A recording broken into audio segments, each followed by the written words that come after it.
Hi, I'm Dr. Bill Berkowitz of Life Chiropractic in Grass Valley. Welcome.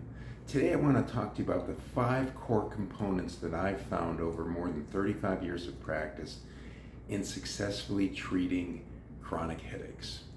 So if you live in Grass Valley, this especially applies to you, but it applies to you wherever you are. So there's dangers of medications. And pain medications, which is what you would take for headaches, are typically only intended for short-term episodic use. There are dangers when you use them on an ongoing basis, even over-the-counter medications. Did you know that Tylenol is the leading cause of acute liver failure in this country? You probably didn't consider that. NSAIDs like ibuprofen increase the risk of heart attacks, strokes, and ulcers.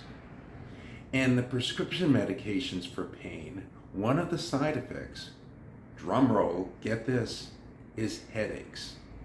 In fact, years ago, I had a neurologist working in my office, and when I would refer headache people to him for evaluation, more often than not, he would come back and say that he felt that they were experiencing what he described as analgesic rebound headaches.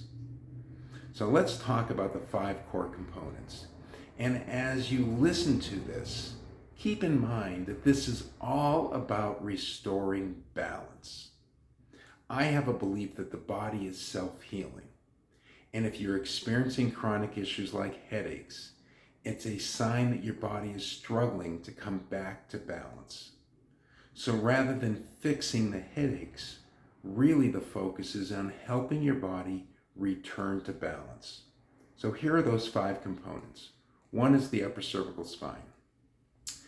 This is important for 2 really important reasons. One, it's home to the brainstem. This is where your autonomic nervous system resides. That's the control center for all of these subconscious functions in your body. Heart rate, blood pressure, digestion, sleep, hormones, healing, rest, recovery, repair, all of those things happen there. It's also home to the sympathetic fight or flight system. And when the upper cervical spine is imbalanced, your fight or flight system becomes overactive. That drives stress hormones like cortisol and adrenaline, increases muscle tension and pain, disturbs sleep, basically drives headaches. So we want to create balance in the upper cervical spine. Number 2 is the cervical curve. The average human head weighs 10 to 11 pounds. And if you lose or reduce the cervical curve in your neck, the head moves forward.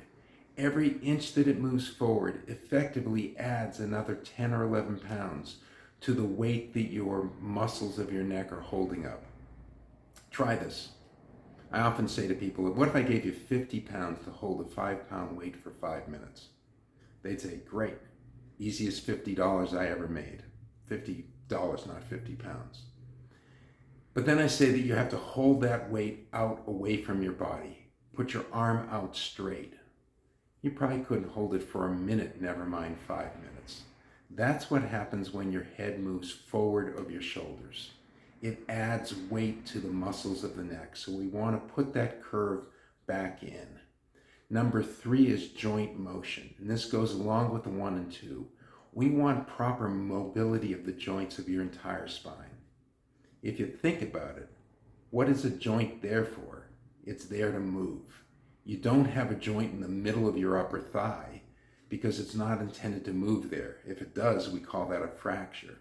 So we want to restore motion from your pelvis all the way up to your upper neck.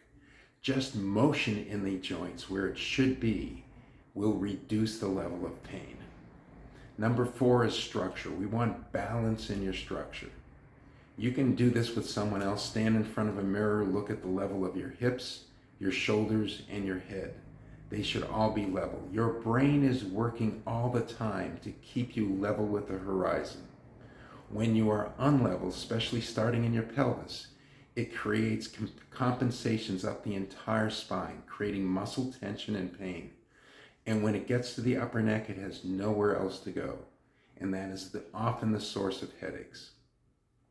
And the 5th and final core component is the vagus nerve. I talked about the brainstem. talked about the autonomic nervous system, how it activates the sympathetic fight or flight system, which drives inflammation and cortisol and adrenaline and disturbs sleep. Well, that also lowers the activity of the vagus nerve.